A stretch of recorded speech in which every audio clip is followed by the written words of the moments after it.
The science is settled. That's the new secular replacement for Thus saith the Lord, and students across America are buying it. For the Colson Center, I'm John Stonestreet. This is Breakpoint. On Friday, tens of thousands of students around the world staged a walkout, leaving their classes to demand action on climate change. Well, some students walked out. Many school districts, including across the state of New York, just gave all the students the day off to join the protest. It's still unclear how many students actually did join the protest and how many just enjoyed an extra day off. What is clear is that there's no further room for anyone who questions that the planet is indeed warming, that warming is human-caused, and that it is catastrophic. Oh, and that we have run out of time to do something about it. Not only was that the loud and clear message from Friday's student protesters, it was also the loud and clear message from last week's issue of Time magazine. Titled 2050, How Earth Survived, the issue is written from the perspective 30 years in the future, and it describes how we managed to avoid complete annihilation from climate change. It is an issue full of breathless melodramatics and dogmatism, not least of which this paragraph from Time's editor-in-chief and CEO Edward Felsenthal in the opening editorial. Quote, notably, what you will not find in this issue are climate change skeptics. Core to our mission is bringing together diverse perspectives. Experts can and should debate the best route to mitigating the effects of climate change, but there is no serious doubt that those effects are real. We're witnessing them right in front of us. The science on global warming is settled, he writes. There isn't another side. There isn't another moment. Well, one of the people that Time doesn't want us to hear from is Judith Curry, who, prior to her retirement, was the chair of the School of Earth and Atmospheric Sciences at Georgia Tech. Curry doesn't think that the science is settled.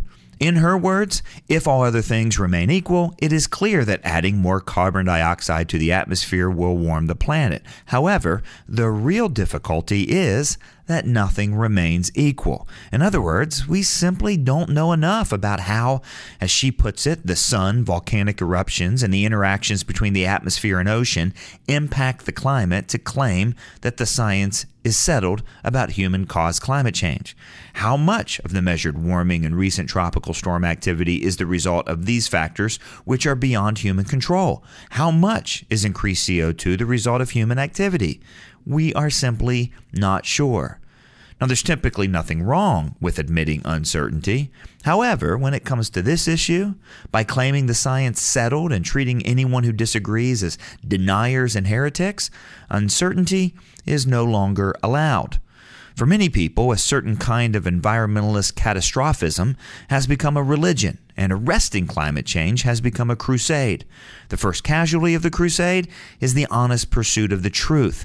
David Wallace Wells' book, The Uninhabitable Earth, Life After Warming, is treated by many in the media and universities as scripture, complete with prophetic warnings about the end of the world. Yet, as my Colson Center colleague Warren Cole Smith points out, there are scientists who strongly disagree with Wallace Wells. For example, Michael Mann, the creator of the hockey stick graph, and he isn't alone. Another climate researcher called Wallace Wells' predictions, quote, sloppy and hyperbolic. Now, of course, I'm not saying here that Christians shouldn't care for the environment or that we shouldn't take a threat of climate change seriously. What I am saying is that there's no way to know what challenges we face, much less how we can confront those challenges, if we take the sort of science is settled approach that Time magazine has. If you'd like to understand this issue, come to Breakpoint.org and click on this commentary.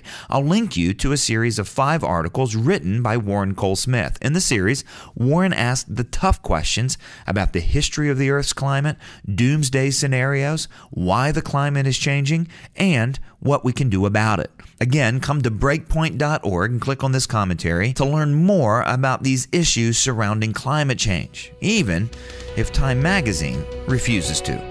For Breakpoint, I'm John Stonestreet.